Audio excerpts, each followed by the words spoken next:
پاکستان پیپلز پارٹی کے کو چیئرمین کے دور میں، ان کی جماعت کے دور میں، یہ تو اس وقت اتنے شاید ابھی بچے ہوں گے، 21% پہلے سال میں مہنگائی، پاکستان کی پچھلے 20 سال کی بلند ترین سطح، دوسرے سال میں 11.7%، تیسرے سال میں 13.7% اور پھر 11% مہنگائی. اس وقت 8.5% مہنگائی کی شرح ہے. قیمتیں بڑھنے کی میں رفتار کی بات کر رہا ہوں. تو شاید یہ ہے. پھر انہوں نے BISP کا ذکر کیا کہ جی بے نظیر انکم سپورٹ پروگرام اور بڑا زبردست. کیا یہ وہی پروگرام نہیں جس کے اندر فرزانہ راجہ آپ کی چیئر پرسن BISP 150 کروڑ روپے کی مفرور ہے؟ کیا یہ وہی پروگرام نہیں ہے جناب اسپیکر؟ کیا یہ وہی پروگرام نہیں ہے جس میں جب ہم آئے تو ہم نے دیکھا کہ لاکھوں لوگ ایسے تھے جو صاحب حیثیت تھے اور ان کو صرف پاکستان پیپلز پارٹی سے وابستگی کی بنیاد پر یہ وظیفے لگائے جا رہے تھے؟ کیا یہ وہی پروگرام نہیں ہے جس میں سے ہزاروں سرکاری افسروں کو نکالا گیا جنہوں نے اپنے نام ڈالے گئے تھے؟ کیا یہ 8 لاکھ بندوں کو نکالا گیا؟ کیا یہ وہی نہیں ہے پروگرام جو ان کے دور میں چل رہا تھا جس میں صرف 30-35 لاکھ لوگ تھے اور ہم نے پچھلے سال 1.60 کروڑ گھرانوں کو احساس پروگرام کے ذریعے اس کی مدد پہنچائی ہے؟ پاورٹی کی اور ان امپلائمنٹ کی فگرز کی بات ہوئی اور اپنی ہی بات کو خود ہی کانٹرڈکٹ کر گئے. کہتے پاورٹی بڑھ گئی ہے، ان امپلائمنٹ بڑھ گئی ہے. کوئی فگر نہیں دی، کوئی ڈیٹا نہیں دیا کیونکہ سروے تو ہوا نہیں 2016-17 سے. اس کے بعد خود ہی ایک ادارہ ہے، کوئی اس کا نام لیا اور کہا کہ اس ادارے کے مطابق 3 صوبوں میں پچھلے 2 سال میں غربت کی شرح جو ہے اس میں کمی آئی ہے. یعنی ایک طرف کہتے رہے کہ کروڑوں لوگ غربت کی لکیر سے نیچے چلے گئے ہیں اور دوسری جگہ کسی اور ایک سروے کا ذکر کر دیا اور کہا کہ دیکھو یہ 3 صوبوں میں پچھلے 2 سال میں کمی آئی اور ایک میں نہیں آئی. اور وہ آپ نے بھی سنا کہ اس کی کس طرح کی انہوں نے آپس میں کانٹرڈکٹری باتیں کی. جناب اسپیکر، بالکل یہ بات درست ہے کہ ہم نے اس سال سیلریز میں 10% اضافہ کیا ہے اور مہنگائی کی اوسطاً شرح میں نے آپ کو بتائی کہ وہ 8.5% ہے.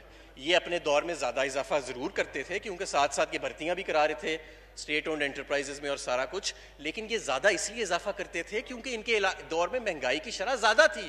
میں نے آپ کو بتایا کہ 21% سے لے کے 14% تک مہنگائی کی شرح ان کے دور میں رہی، اس لیے ان کو زیادہ اضافہ کرنا پڑتا تھا. یہ اپنی نااہلی کو چھپانے کے لیے زیادہ اضافہ کرتے تھے، یہ کوئی بڑا تیر نہیں مارتے تھے. اور جتنی ان کے دور میں مہنگائی میں اضافہ ہوا ہے اتنی انہوں نے آمدن میں اضافہ نہیں کیا لوگوں کی. ٹیکسز کے اوپر بات ہوئی کہ جی آپ نے ٹیکسز جو ہیں وہ 20% تو گرو کر لیے ہیں، لیکن اس کا کیا فائدہ؟ ان کے دور میں ٹیکس ٹو GDP ریشیو 5 سال کے اندر نیچے گیا تھا. جب یہ آئے تھے تو جتنا ریشیو تھا اس سے 5 سال میں نیچے گیا تھا. اس کے علاوہ میں یہ بھی کہنا چاہوں گا، انہوں نے کہا کہ فاٹا میں اور AJK میں آپ نے کوئی ٹیکسز لگا دیے ہیں. شاید انہوں نے بجٹ نہیں پڑھا، بجٹ پڑھ کے مجھے دکھائیں کہ کون سے ٹیکسز فاٹا اور AJK میں لگائے ہیں اس بجٹ میں ہم نے. تو ایسی تو کوئی بات نہیں ہے. تو پھر انہوں نے یہ کہا کہ پیٹرول جو ہے آپ نے بہت مہنگا کر دیا ہے. جناب اسپیکر، میں سمجھتا ہوں کہ ہماری سیاست میں جب ایسے لوگ آتے ہیں جنہوں نے زندگی میں کوئی کام نہیں کیا ہوتا تو پھر ایسے ہی سٹیٹمنٹس آتی ہیں. کیونکہ یہ جو مستقل لوگ ہوتے ہیں نا، جنہوں نے مستقل صرف باتیں کی ہوتی ہیں یا اپنے باپ دادا کے سر کے اوپر وہ آ جاتے ہیں یا کسی کی کر کے آ جاتے ہیں. اس وقت پاکستان میں تیل دنیا کا سب سے سستا تیل ہے. دنیا کا سب سے سستا تیل ہے اس وقت جو پاکستان کے اندر موجود ہے. ہمارا پیٹرول اور ڈیزل اس وقت PDL کی شرح جو ہے وہ 2 روپے پہ پہنچ چکی ہے. یہ 25 روپے پہ ہوتی تھی ایک ٹائم کے اوپر. 17% اس وقت سیلز ٹیکس ہے. جب مسلم لیگ نون کے دور میں قیمت نیچے جاتی تھی یہ سیلز ٹیکس کو 56% تک بھی لے گئے تھے. ہم نے 17% سے نہیں بڑھایا، ہم نے سارا پاس آن کیا. تو بجائے کہ اس چیز کا ہمیں وہ کریڈٹ دیتے تو وہ چلے گئے. انہوں نے کہا آپ کس منہ سے اپنے حلقے میں جاتے ہیں؟ ہمارے حلقے میں کتے کاٹنے کی کوئی بیماری نہیں پھیلی ہوئی، اللہ کا شکر ہے. ہمارے حلقوں میں اللہ کا فضل ہے، ہم HIV اور ایڈز سے محفوظ ہیں. ہمارے حلقوں میں ایسے حالات نہیں ہیں کہ جیسے مونجو داڑو میں 3000 سال پہلے آثار قدیمہ ہوتے ہیں ویسے جاؤ تو ہیں، اور ویسے کہنے کو بڑے بڑے مزار بھی بنے ہوئے ہیں اور ویسے کہنے کو بڑے بڑے محلات بھی بنے ہوئے ہیں. ایسے اللہ کا شکر ہے ہمارے حلقوں میں حالات نہیں ہیں، ہمیں بڑا پیار ملتا ہے. کراچی کے MNAs کے ساتھ جس حقارت سے جو الفاظ استعمال کیے گئے، ایسے لگ رہا تھا کہ جیسے جو سزا ایک پالیسی کے تحت سندھ کے شہروں کو دی جا رہی ہے وہ آج ان کے الفاظ میں نظر آئی. وہ حقارت، وہ نفرت نظر آئی. میں آپ کو بتانا چاہتا ہوں کہ جو انقلاب اور سیاسی تبدیلی کراچی میں آئی ہے انشاءاللہ تعالیٰ اگلے الیکشن میں وہ سندھ کے دیہی علاقوں میں بھی آئے گی. یہ چند جاگیردار جن کے سر پہ آپ ابھی بھی سندھ کی حکومت کر رہے ہیں, انہیں ڈرا دھمکا کے اور لالچ دے کے کچھ کو, یہ سلسلہ زیادہ دیر نہیں چلے گا. کفر کا نظام چل سکتا ہے, ظلم کا نظام نہیں چل سکتا. اور آج کل ایک نئی تشریح بھی نکلی ہوئی ہے. کہتے ہیں کہ جی کسی جگہ پہ میں نے دیکھا ان دونوں پارٹیوں کے لوگ بیٹھ کے کہتے ہیں کہ ٹھیک ہے تھوڑی کرپشن ہوتی ہے, کام شام بھی نکلتا رہتا ہے. میں آپ سے کہتا ہوں کہ اگر کرپشن کے سر پہ ڈیولپمنٹ ہوتی, اگر کرپشن کے سر پہ ہوتی تو یہ سندھ تو اس وقت کیلیفورنیا سے بھی آگے نکل گیا ہوتا. اگر کوئی دیکھنا چاہتا ہے کہ کرپشن سے کیا تباہی پھرتی ہے پوری دنیا میں, تو جاؤ آج جا کے سندھ کا حال دیکھو. پھر آپ کو نظر آئے گا کہ کیسے کروڑوں لوگوں کی زندگیوں کو ختم کر دیا گیا, ان کے مستقبل کو قربان کر دیا گیا جب حکمران جو آتے ہیں وہ کرپٹ ہوتے ہیں. اور اس کی آج زندہ مثال کرپٹ جو سندھ ہے. سندھ کی حالت دیکھ کے یہ ڈیبیٹ دفن ہو جانی چاہیے کہ کرپشن سے کوئی فرق نہیں پڑتا لوگوں کی زندگیوں سے. لوگوں کی زندگیاں اجڑ گئی ہیں آج اس کے اندر. چیف جسٹس آف پاکستان نے کہا ہے کہ سندھ کی حکومت جو ہے وہ کوئی باہر سے بیٹھا ہے شخص, کوئی یعقوب میمن کے کون ہے وہ کر رہا ہے, یونس میمن کر رہا ہے, اور سندھ میں کوئی نظام نہیں ہے. یہ تو ہم سب کو پتہ ہے, ہم سب کو پتہ ہے, مجھے بھی پتہ ہے, آپ کو بھی پتہ ہے اسپیکر صاحب, اور یہ جو لوگ بیٹھے ہیں سندھ سے آئے ہیں ان کو بھی پتہ ہے جو چلے گئے ہیں. جناب اسپیکر, سٹیل مل کی بات کی گئی تو میں ان کو یاد دلانا چاہوں گا کہ 1990 میں جب آپ آئے تھے تو سلمان فاروقی کا سکینڈل تھا, جس کے بعد پیسے بھی واپس دیے گئے پلی بارگین میں. 2008 میں جب آپ آئے تو ریاض لالجی کا سکینڈل تھا, اور اربوں روپے منافع والی سٹیل مل جس کے اکاؤنٹ میں 7 ارب روپے پڑے تھے. جب آپ چلے گئے تھے تو وہ اربوں روپے کے خسارے میں تھی اور اکاؤنٹ میں ایک پیسہ نہیں تھا. اور انہوں نے کہا تم نے سٹیل مل بند کر دی ہے. سٹیل مل ہم نے نہیں بند کی, سٹیل مل مسلم لیگ نون نے 2015 میں بند کی تھی.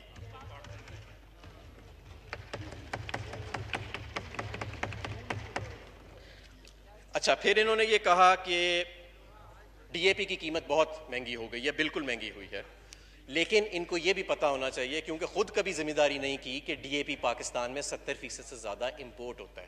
یہ پاکستان نہیں بناتا, اور ساری دنیا میں اس وقت اس کی انٹرنیشنل پرائسز جو ہیں وہ اوپر چلی گئی ہیں. یہ ایک کموڈٹی ہے جس کا باقاعدہ ایک انڈیکس نکلتا ہے اور اس کی فارورڈ ٹریڈنگ ہوتی ہے. یہ ریٹ نہ حکومت پاکستان طے کرتی ہے نہ ہمارا پرائیویٹ سیکٹر طے کرتا ہے.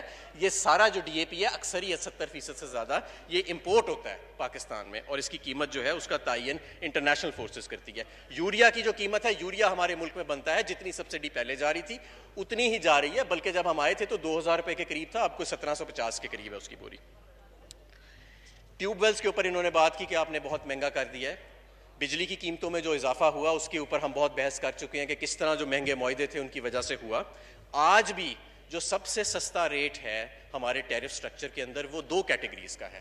ایک ہمارے لائف لائن کنزیومر ہیں جو 0 سے 300 یونٹ بجلی کنزیوم کرتے ہیں, اور دوسرا ٹیوب ویلز ہیں جن کا ریٹ کوئی 9-10 روپے کے قریب ہے, اور لائف لائن کنزیومرز کا کوئی 8 روپے کے قریب یونٹ کا ریٹ ہے. اور جتنے باقی کنزیومر ہیں پاکستان کے, چاہے وہ صنعت ہو جس کا 20 روپے کے قریب ریٹ ہے یونٹ کا, چاہے وہ کمرشل ہو جس کا 20 سے زیادہ ہے, یا وہ ریزیڈینشل ہو جو 15-16 کے قریب ہے, یہ سب سبسیڈائز کرتے ہیں ہمارے لائف لائن کنزیومرز کو جو ہمارا چھوٹا صارف ہے, اور کسان کو جو ٹیوب ویلز ہے ان کا ریٹ اس وقت ہمارے ٹیرف سٹرکچر میں ابھی بھی سب سے کم ہے. گندم کے اوپر بات ہوئی کیونکہ اس چیز سے میں خود ڈیل کرتا رہا ہوں جب میں انڈسٹری میں تھا, کہ انہوں نے کہا کہ جی ہم نے 1800 روپے من ریٹ کر کے بڑا کیا. جناب اسپیکر, میں آپ کو بتاؤں پورا پچھلا سال ہر نیشنل پرائس مانیٹرنگ کمیٹی میں خود اس وقت کے وزیر خزانہ حفیظ شیخ صاحب کے ساتھ بیٹھ کے چیف سیکٹری سندھ کو ہر پیر کو کہتا تھا کہ اپنے گندم کے سٹاکس کو ریلیز کرو مارکیٹ میں. جولائی سے میں نے یہ کہنا شروع کیا کہ ریلیز کرو ورنہ سندھ میں قیمت اوپر چلی جائے گی آٹے کی, اور وہی ہوا. انہوں نے ریلیز نہیں کیا, میں سمجھتا ہوں جان بوجھ کے ریلیز نہیں کیا, اور اس کا نتیجہ یہ نکلا کہ اکتوبر سے آن ورڈز سندھ میں آٹا باقی سارے پاکستان سے 200 روپے مہنگا ہو گیا. سندھ میں آج بھی آپ چیک کر لیں پاکستان بیورو آف اسٹیٹسٹکس کا ڈیٹا, صرف آٹا ہی نہیں آپ کو باقی ساری اکثر کموڈیٹیز کی قیمتیں جو ہیں باقی سارے پاکستان سے زیادہ نظر آئیں گی. نہ صرف یہ, آپ کو ایک اور چیز نظر آئے گی کہ جو ڈی سی نوٹیفائڈ ریٹ ہے اور مارکیٹ ریٹ ہے اس میں جو فرق ہوتا ہے وہ چاروں صوبوں کی بنسبت سندھ میں سب سے زیادہ آپ کو نظر آئے گا. جناب اسپیکر, جو انہوں نے کہا کہ جی سندھ کی پر کیپٹا بہت زیادہ ہے، سندھ کا لوئسٹ، اور خود ہی پھر انہوں نے کہہ دیا کہ اس سے کوئی فرق نہیں پڑتا، اس کی وجہ یہ ہے کہ سندھ کا ہیومن ڈیولپمنٹ انڈیکس جو ہے، جو سوشل اور ہیلتھ کے اندر، وہ شاید سب سے کم ہے۔ انہوں نے جو جب یہ تقریر کرتے تھے تو بیچ میں کبھی بولتے تھے انگریزی میں، کبھی اردو میں، پتہ لگ جاتا تھا کہ کون سی بات کس کو انگریزی میں سمجھانی ہے، کس کو اردو میں۔ انہوں نے ایک بات کی کہ ہم افغانستان میں بیسز کسی کو نہیں دیں گے، ہم یہ کریں گے، ہم کسی کو استعمال نہیں ہونے دیں گے۔ یہ بات انہوں نے انگریزی میں نہیں کی، یہ انہوں نے اردو میں کی ہے، یہ انہوں نے اردو میں کی ہے بات۔ یہ وہ پارٹی ہے جو کہتی تھی کہ ڈرون حملے کری جاؤ، ہم مذمت کری جائیں گے، اور تم تو امریکہ کو کہتی تھی کہ ڈرون حملے کری جاؤ، ہم مذمت کری جائیں گے، لوگ مرتے ہیں تو مر جائیں، ہمیں کوئی پرواہ نہیں ہے۔ اور آج یہاں آ کے ان کو وہ یہ والا جو سیکشن تھا نا کہ ہم اپنا افغانستان میں جنگ کا حصہ نہیں بنیں گے، دہشت گردی کے خلاف نہیں بنیں گے، سارا کچھ کریں گے، اس لبرل جماعت نے کہ جو قائد تھے انہوں نے یہ والا حصہ انگریزی میں نہیں کہا، یہ والا انہوں نے اردو میں ہی کہا۔ اچھا آگے چلتے ہیں جی۔ میں اب آتا ہوں، کیونکہ آئی ایم ایف کے اوپر انہوں نے بات کی کہ یہ آئی ایم ایف کے آگے، آئی ایم ایف کی غلامی اور آئی ایم ایف کے آگے بھیک مانگنا۔ جناب اسپیکر میں آپ کو ایک بات بتانا چاہتا ہوں، اس ملک کی تاریخ میں جو جماعت سب سے زیادہ آئی ایم ایف کے پاس گئی ہے، نہ وہ مسلم لیگ نون ہے، نہ وہ مسلم لیگ کاف ہے، نہ وہ پاکستان تحریک انصاف ہے، نہ وہ جے یو آئی ایف ہے، نہ وہ کوئی اور جماعت ہے، وہ پاکستان پیپلز پارٹی ہے جو سب سے زیادہ دفعہ آئی ایم ایف کے پاس گئی۔ یہ ایک حقائق ہے، اور آج اپنی تقریر بنانے کے لیے یہ کیا باتیں کر گئے۔ اب میں یہ تو ان کا پروپوگنڈا تھا جس کا میرا جواب دینا میرا فرض تھا، میں اب اپنی بجٹ سپیچ کی طرف آتا ہوں۔ جناب اسپیکر یہ ہمارا تیسرا بجٹ ہے، اور جب میں نے پہلا بجٹ یہاں پیش کیا تھا اسی میں نے کہا تھا کہ ہم پہلے 2 سال سٹیبلائزیشن کے دور سے گزریں گے اور اس کے بعد ہم گروتھ کے فیز میں داخل ہوئیں گے، یعنی کہ جو ملک ہمیں ملا تھا، دیوالیے کے قریب تھا، اس کو بچانے کے لیے، اس کی معیشت کو استحکام دلانے کے لیے ہمیں 2 سال سخت فیصلے کرنے پڑیں گے، اور انشاءاللہ تعالیٰ تیسرے سال ہم گروتھ فیز میں، جہاں یعنی کہ معاشی ترقی کی رفتار جہاں تیز ہوتی ہے وہاں چلے جائیں گے۔ اور مجھے فخر ہے اسپیکر صاحب کہ آج میں آپ کے سامنے کھڑا ہو کے یہ کہنے والا ہوں کہ 2.5 سال پہلے شاید آپ نے بھی یہ سوچا نہیں ہوئے گا کہ میں اس وقت جو ملک تھا کہ آپ کے ذخائر کم ہو چکے تھے، انٹرنیشنل ریٹنگ ایجنسیز آپ کو ڈاؤن گریڈ کر چکی تھیں، آپ کے پاس کسی قسم کا امپورٹ کور نہیں تھا، 28 ارب ڈالر کی فائنینسنگ ریکوائرمنٹ تھی سال کی، تو آج میں آپ کو بیٹھ کے یہاں پہ 2.5 سال بعد یہ کہہ رہا ہوں گا کہ جناب اسپیکر ہمارے فورن ایکسچینج کے ریزروز 6 سال کی آج بلند ترین سطح پر پہنچ چکے ہیں۔ جناب اسپیکر نہ صرف یہ بلکہ جب ہم آئے تو 9 ارب ڈالر کے ذخائر تھے جو آج 16 ارب ڈالر کے ہیں، وہ 9 ارب ڈالر کے ذخائر جو تھے وہ بھی قرضے پہ یعنی شارٹ ٹرم سواپس پہ مشتمل تھے، ہم نے ان سواپس کو بھی کلیئر کر لیا ہے۔ جناب اسپیکر ہم نے ڈیٹ سروسنگ کی ہائیسٹ مقدار حاصل کی، یعنی کہ ہمیں پاکستان کی تاریخ کا سب سے زیادہ قرضہ واپس کرنا پڑ رہا ہے، بیرونی قرضہ 10 سے 12 ارب ڈالر سال کا، جس میں پرنسپل بھی شامل ہے اور سود بھی شامل ہے۔ جناب اسپیکر نہ صرف کہ ہم نے یہ واپس کیا بلکہ اس سال 3.5 ارب ڈالر پاکستان کے بیرونی قرضے میں اضافہ ہوئے گا، جو پاکستان کی پچھلے 6 سال کی تاریخ میں سب سے کم اضافہ ہوگا۔ جناب اسپیکر میں نے اس وقت آپ کو کہا تھا کہ کرنٹ اکاؤنٹ ہمارا ڈیفیسٹ میں ہے اور اس کو ہم نے ٹھیک کرنا ہے۔ آج الحمدللہ ہم 4% پہ گرو بھی کر رہے ہیں اور ہم $800 ملین کرنٹ اکاؤنٹ کے سرپلس میں ہیں۔ جناب اسپیکر اس وقت میں نے آپ کو کہا تھا کہ ہمیں انٹرنیشنل ریٹنگ ایجنسیز نے ڈاؤن گریڈ کر دیا تھا۔ آج الحمدللہ نہ صرف ہمیں انٹرنیشنل ریٹنگ ایجنسیز نے اپ گریڈ کیا ہے بلکہ فوربس میگزین اور جے پی مورگن میگزین جو ہے، جو جے پی مورگن انٹرنیشنل بینک ہے، وہ آج اس چیز کی گواہی دے رہا ہے کہ پاکستان کی معاشی اصلاحات کی وجہ سے ہمیں بہترین یہاں پہ اکنامک فور کاسٹ مل رہا ہے۔ جناب اسپیکر اسی سارے سٹیبلائزیشن کے سفر کے دوران، اسی سارے معاشی اصلاحات کے سفر کے دوران ہم پہ کووڈ کی آفت آئی، اور یہ جو لوگ آج کل ٹیڑھا میڑا منہ کر کے انگریزی بولتے ہیں، یہ اس وقت بھی انگریزی بولتے تھے اور کہتے تھے کہ یہ فلانی سٹڈی آئی ہے، یہ فلانی سٹڈی آئی ہے، ان پہ کاٹ دو، ایف آئی آریں کاٹ دو ان کے اوپر۔ ہاں یہ کہا گیا کہ سب کچھ بند کر دو، یہ تو لوگوں کا قتل عام کرنے لگے ہیں۔ ہم نے اس وقت بھی کہا، اور میں اسی جگہ پر کھڑے ہو کے آپ کے سامنے عرض کی تھی کہ ہم ڈیٹا کے اوپر فیصلہ کریں گے، ہم آپ کے نعروں پہ فیصلہ نہیں کریں گے۔ یہ لوگ افراتفری کے امیدوار تھے اور ہم الحمدللہ ہم نے ٹھیک فیصلہ کیا۔ وزیر اعظم عمران خان نے اس وقت کہا کہ ہم نے صرف زندگیاں نہیں بلکہ روزگار بھی بچانا ہے, معیشت بھی بچانی ہے. اور آج ساری دنیا, امریکہ سے لے کے برطانیہ تک, آج ہمارے اس فیصلے کی پذیرائی کی جا رہی ہے کہ دنیا میں اگر کوئی رول ماڈل ہے کہ کس طرح کووڈ پینڈیمک سے نکلے ہیں تو وہ الحمدللہ پاکستان ہے. جناب اسپیکر, ہم نے بہت کچھ کیا کووڈ کے دوران. ہم نے 35 لاکھ کاروباروں کے بجلی کے بل معاف کیے, ہم نے انڈسٹری کے درجنوں پیکیجز دیے, ہم نے ان کے قرضوں کو آگے کیا, سستے قرضوں کا اجرا کیا, ہم نے بلز کو, گھرانوں کے اوپر بلز کو ہم نے ڈیفر کیا, اور صحیح وقت پہ ہم نے اپنی صنعت کو دوبارہ کھولا, جس کی وجہ سے آج ہمیں الحمدللہ, جہاں ہمارا ہمسایہ ملک 7-8% دوسرے سال میں نیگیٹو گروتھ میں جا رہا ہے, تو ہم 4% پازیٹیو گروتھ میں جا رہے ہیں. جناب اسپیکر, اس سال ہم گرو جو کریں گے وہ ایک انکلوسیو اور سسٹینیبل گروتھ ہے, جس کا مطلب یہ ہے کہ وہ کسی ایک سیکٹر سے نہیں ہے, وہ معاشرے کے ہر سیکٹر سے ہے. انڈسٹری گرو کر رہی ہے, اور مجھے فخر ہے کیونکہ 2 ماہ پہلے تک میں انڈسٹری کا وزیر تھا, کہ ہماری لارج سکیل مینوفیکچرنگ 12.9% اس سال ابھی تک گرو کر رہی ہے. اور اس کی وجہ سے ہمارے سیمنٹ کی ہائیسٹ سیلز ہوئیں, ہمارے فرٹیلائزر کی ہائیسٹ سیلز ہوئیں, ہماری گاڑیاں بنانے کے جو مینوفیکچررز ہیں وہ کہہ رہے ہیں ہماری ہائیسٹ سیلز ہوئیں. ہونڈا ایٹلس کمپنی جو موٹر بائکس بناتی ہے, اس کے سی ای او میرے پاس ہے, اور انہوں نے کہا پاکستان کی تاریخ میں سب سے زیادہ موٹر سائیکل ہماری بکی ہے. یوریا جو ہے وہ سب سے زیادہ بک رہا ہے جناب اسپیکر. تو اس کے علاوہ ٹیکسٹائل کی صنعت جو فیصل آباد کی لومیں بند پڑی تھیں, وہ وہاں پہ آج رونقیں بحال ہو چکی ہیں. ہماری جو 100 اسپننگ ملیں پچھلے دور میں بند ہوئی تھیں, وہ تقریباً تمام بحال ہو چکی ہیں, اور بلکہ مزید لگ رہی ہیں. تو یہ ترقی کا سفر ہے جو ہماری ایک طرف صنعت ڈرائیو کر رہی ہے, دوسری طرف زراعت بھی پیچھے نہیں ہے. ہمیں الحمدللہ اس سال گنے کا اچھی فصل ملی, ہمیں گندم کی اچھی فصل ملی, ہمیں میز کی اچھی فصل ملی, الحمدللہ کاٹن کے علاوہ ہمیں تقریباً ساری فصلیں اچھی ملی. لیکن ماضی میں یہ ہوتا تھا کہ جب فصل اچھی ہوتی تھی تو زمیندار کو قیمت صحیح نہیں ملتی تھی. جناب اسپیکر, اس مرتبہ قیمت بھی ٹھیک مل رہی ہے. جب ہم آئے تھے تو 1250 گندم کی قیمت تھی, اب 1800-2000 ان کو قیمت مل رہی ہے. جب ہم آئے تھے تو گنے کی قیمت صرف 130 روپے من تھی, وہ بھی ملنے کسی کو دیتی تھیں, کسی کو نہیں دیتی تھیں, کٹوتی کرتی تھیں. الحمدللہ 250 سے 300 روپے من تک گنا جو ہے وہ بکا ہے پچھلے سیزن کے اندر. اسی طرح باقی سارے جو ہمارے زراعت کے ہیں ان کو بہتر سے بہتر ہم نے ان کو بہتر سے بہتر قیمت جو ہے وہ ادا ہوئی ہے. پاور سیکٹر ہمارے لیے بہت بڑا مسئلہ ہے, اور پاور سیکٹر کے اندر جو پچھلی حکومت نے جو سودے کیے ان کی بنسبت ہم پہ ہر سال کیپیسٹی پیمنٹس کا جو فکسڈ چارج ہے وہ بڑھتا جا رہا ہے. یہ وہ کرایہ ہے جو ہم نے بجلی گھروں کو سارا سال دینا ہے, چاہے ہم اس ماہ بجلی خریدیں یا نہ خریدیں. جناب اسپیکر, میں آپ کو ایک فگر دینا چاہتا ہوں کہ جب ہم آئے تھے تو سالانہ سرکولر ڈیٹ میں 450 ارب کا اضافہ ہو رہا تھا.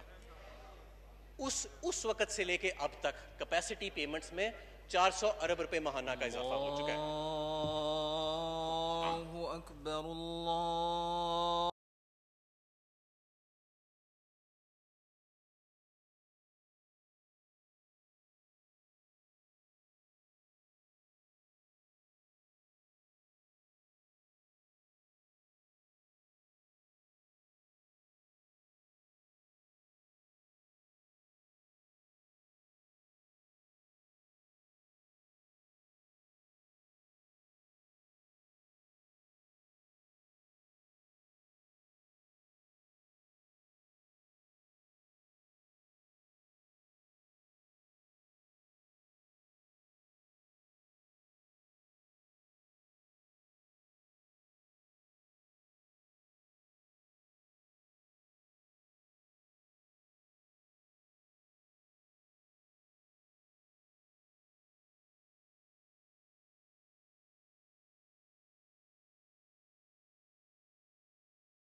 باوجود ہمارے قرضے بڑھنے کی تعداد جو ہے وہ 500 سے کم ہو کے تقریباً 200 سے 250 پہ اس سال فائنلی کلوز ہوئے گی.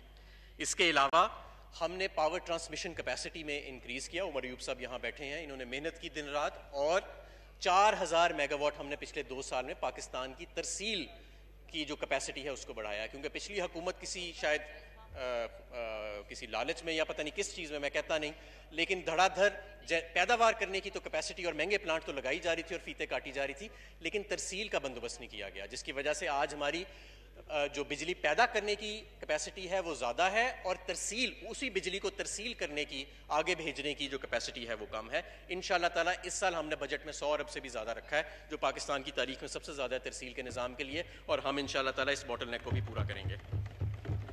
ہم نے ان کے کیے ہوئے, پرانی حکومتوں کے کیے ہوئے آئی پی پیز کے معاہدے بھی درست کیے, ایل این جی کے معاہدے بھی درست کیے, اور ہم نے اب اس پورے سیکٹر کے لیے آگے انشاءاللہ تعالیٰ ایک بڑا مفصل اور ایک کمپریہنسو پلان ہم لے کے آ رہے ہیں, جس کے تحت ہم یہ جو ایک بہت بڑا ایک غبار بن چکا ہے سرکولر ڈیٹ کا, مہنگے گردشی قرض, مہنگے کیپیسٹی پیمنٹس کی وجہ سے, انشاءاللہ تعالیٰ اس کو ہم ٹھیک کریں گے. تمام ڈسکوز کے اوپر پروفیشنل بورڈز کو اپوائنٹ کیا گیا, جن کے کہنے پہ نئے سی ای اوز کو اپوائنٹ کیا جا رہا ہے. کراچی الیکٹرک جو تھا اس کو بجلی کا فقدان تھا, وفاقی حکومت کی طرف سے آج بھی ان کو 550 میگا واٹ فی دن اضافی بجلی دی جا رہی ہے, تاکہ کراچی کے جو شہری ہیں ان کو کم سے کم بجلی کی بندش کا سامنا کرنا پڑے. جناب اسپیکر, اب میں اسٹرکچرل ریفارمز کی طرف آتا ہوں, کیونکہ اکنامک گروتھ اور اس کی نمبروں کے گورکھ دھندے کے پیچھے تو اسٹرکچرل ریفارمز ہیں جو کہ ہر حکومت کا کرنا ذمہ داری ہے اور بنیادی فرض ہے. سب سے پہلے یہ کہ ہم نے اپنے انڈسٹری کو ان کمپیٹیٹیو کر دیا تھا را مٹیریل کی قیمتوں کے اوپر ڈیوٹیاں لگا کے. ہماری حکومت جب سے آئی ہے 100 ارب سے زیادہ کی سالانہ, ہم نے 3 سال کے اندر 100 ارب کی ہم نے را مٹیریلز کے اوپر سے ڈیوٹیاں ختم کی. ہم نے ایکسچینج ریٹ کو فری فلوٹ میں لے کے گئے, بہت بڑا فیصلہ تھا یہ ایکسچینج ریٹ کو فری فلوٹ میں لے کے جانے کا, تاکہ اربوں ڈالر اس قوم کے جو ہمارے بیرون ملک سے بھائی بھیجتے ہیں یا جو ہم ایکسپورٹ سے کماتے ہیں, وہ ہم عارضی طور پہ یا مصنوعی طور پہ روپے کو اوپر رکھنے پہ نہ خرچ کریں. اسمگلنگ پہ ہم نے کلیمپ ڈاؤن کیا, موبائل فون کی اسمگلنگ کو ہم زیرو پہ لے کے آئے ڈربس پالیسی کے ذریعے, الیکٹرک وہیکل پالیسی ہم نے اناؤنس کی, ایک سوشل سیفٹی نیٹ. ہم مدینہ کی جو ریاست کی بات کرتے ہیں, ہم نے احساس پروگرام جو ہے وہ ہر غریب کے تقریباً گھر تک پہنچایا. ہم نے صحت انصاف کارڈ, جس کا کہ خیبر پختونخوا میں کامیاب تجربہ ہوا تھا, وہ پنجاب میں الحمدللہ اب رول آؤٹ ہونا شروع ہو گیا ہے. پناہ گاہ اور لنگر خانوں کا ایک جال ہم بچھا رہے ہیں. Export led growth, import led growth سے جس نے ہماری معیشت کی ریڑھ کی ہڈی توڑ دی, اب ہم ایکسپورٹ لیڈ گروتھ کی طرف جا رہے ہیں. اور اس وقت پاکستان میں سب سے منافع بخش کاروبار جو ہے وہ ایکسپورٹ ہے, امپورٹ نہیں ہے. ڈی انڈسٹریلائزیشن سے ہم انڈسٹریلائزیشن کی طرف جا رہے ہیں. ویلنگ پالیسی ہم اناؤنس کرنے والے ہیں اپنی اس پاور سیکٹر کے اندر, جہاں پہ پرائیویٹ پروڈیوسرز جو ہیں وہ پرائیویٹ کنزیومرز تک بجلی کی سپلائی کر سکیں گے. معیشت کا فوکس ہم نے چند کارٹیلز اور چند لابی سے نکال کے زراعت کی طرف ہم لے کے گئے اور عام کسان کی طرف ہم لے کے گئے. ہم نے جو بجلی کے منصوبے تھے جن کو ہم نے رکھا ہوا تھا بیرون سے, جو ہمیں آتا تھا فیول, امپورٹڈ فیول پہ بیسڈ تھا, جس کی وجہ سے ہمیں بڑے پرابلمز آتے ہیں. کبھی کبھی ایسے ہوتا ہے کہ پیداوار صلاحیت تو ہوتی ہے, لیکن جو لاجسٹکس ہیں تیل لانے کی باہر سے یا کوئلہ لانے کی, وہ موجود نہیں ہوتی. ہم نے ڈیمز پہ توجہ دی, داسو ڈیم پہ ہم نے توجہ دی, دیامیر بھاشا ڈیم پہ ہم نے توجہ دی. آج بھی وزیر اعظم پاکستان جو ہیں وہ داسو ڈیم کی سائٹ پہ موجود ہیں. چھوٹے صوبے, پہلی دفعہ پاکستان کی تاریخ میں ایسے ہوا کہ پنجاب, حالانکہ اس کی آبادی سب سے زیادہ ہے, اس کی آبادی زیادہ ہونے کے باوجود سندھ کو, بلوچستان کو اور خیبر پختونخوا کو پی ایس ڈی پی کے پنجاب سے زیادہ فنڈ دیے گئے. صوبوں کے اندر رہتے ہوئے جو چھوٹے حصے, جو ہمارے چھوٹے شہر پیچھے رہ گئے تھے, ہم نے ان کے اوپر اپنی پوری فوکس کیا. کلائمیٹ چینج, 1 ارب سونامی کے بعد 10 ارب ہم درخت لگا رہے ہیں. فیٹف کے اندر ہم نے جتنی کمپلائنس کی شاید ہی کسی ملک نے آج تک کی ہو. دنیا کا سب سے مشکل ترین ہمیں پروگرام ملا, لیکن الحمدللہ ہم نے اس پروگرام کو اڈاپٹ بھی نہیں کیا, بلکہ اس کے اوپر ہم نے پروگرس کی, اور الحمدللہ اب ہمیں بلیک لسٹ ہونے کا خطرہ نہیں ہے. اور سب سے بڑھ کے جناب اسپیکر, ہم نے ایک کرپشن فری گورنمنٹ کا قیام کیا. یہ بہت ضروری چیز ہے جناب اسپیکر کہ ہماری جو ہم کرپشن کے خاتمے کے لیے, کیونکہ جب ہم مدینہ کے طرز پہ بنائی گئی ریاست کی بات کرتے ہیں, جب ہم بات کرتے ہیں اس ملک کو کرپشن سے پاک کرنے کی, جس کے اوپر لوگوں نے مختلف نعرے بھی نکالے ہمارے اس نعرے کو دبانے کے لیے کہ کھاتا ہے تو لگاتا بھی ہے.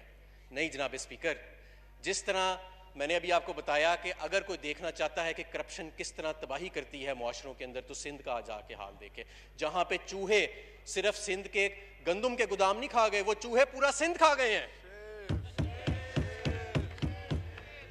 جناب اسپیکر, اسی طرح جہاں پہ پاگل کتوں کو ویکسین لگانے کے لیے آج نہیں مل رہی سندھ کے اندر, یہ وہ کرپشن کا نظام ہے. جناب اسپیکر, یہ وہ مدینہ کی ریاست ہے جس کی ہم بنیاد رکھنے جا رہے ہیں عمران خان کی قیادت کے اندر, اور یہ وہ سٹرکچرل ریفارمز ہیں, یہ وہ معاشی ترقی کا سفر ہے. اور آخر میں اپنا اس شعر سے ختم کروں گا کہ میر عرب کو آئی ٹھنڈی ہوا جہاں سے, وہ وطن میرا ہے, وہ وطن میرا ہے.